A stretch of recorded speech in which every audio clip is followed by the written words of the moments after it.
అంబేద్కర్ కోనసీమ జిల్లా మలికిపురం మండలం ఇరుసుమండ గ్రామంలో బ్లోఅవుట్ సంభవించిన మోరీ 5 ఆయిల్ అండ్ గ్యాస్ బావిని శాశ్వతంగా మూసివేయనున్నారు.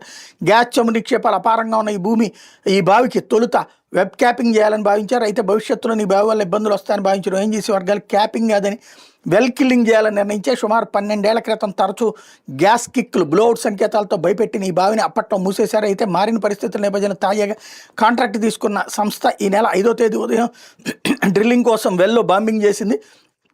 బాంబింగ్ తీవ్రత వల్ల తలెత్తిన సాంకేతిక కారణాలతో బ్లోఅవుట్ సంభవించింది. అంతకుముందు డ్రిల్లింగ్ చేసిన సమయంలో తలెత్తిన ఇబ్బందులు పరిశీలించుకోవడానికి డ్రిల్లింగ్ ప్రారంభించిన అధికారులు భావిస్తున్నారు. తాజా పరిస్థితుల నేపథ్యంలో ఈ బావి నివాసాలకు దగ్గరగా ఉండటం, రిస్క్ ఎక్కువగా ఉండటం, ఇక్కడ ప్రయోగాలు చేయకూడదని, దీన్ని శాశ్వతంగా మూసివేయడం మంచిదని ఓఎన్జీసీ వర్గాలు నిర్ణయించాయి. బ్లోఅవుట్ పంటలు తగ్గుముఖం పడడంతో వెల్ వద్దకు వెళ్లే విధంగా అధికారులు గురువారం చర్యలు ప్రారంభించారు. సైట్ పరిధిలో మంటల దాడికి దగ్ధమైన రిగ్ శిథిలాల తొలగింపును ముమ్మరం చేశారు. బ్లోఅవుట్ వెల్ మౌత్ వద్దకు వెళ్లేందుకు ఇంకా కొంత సమయం పడుతుంది.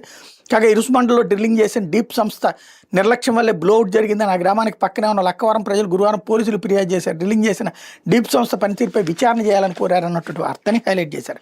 లేకపోతే ఆంధ్రజ్యోతి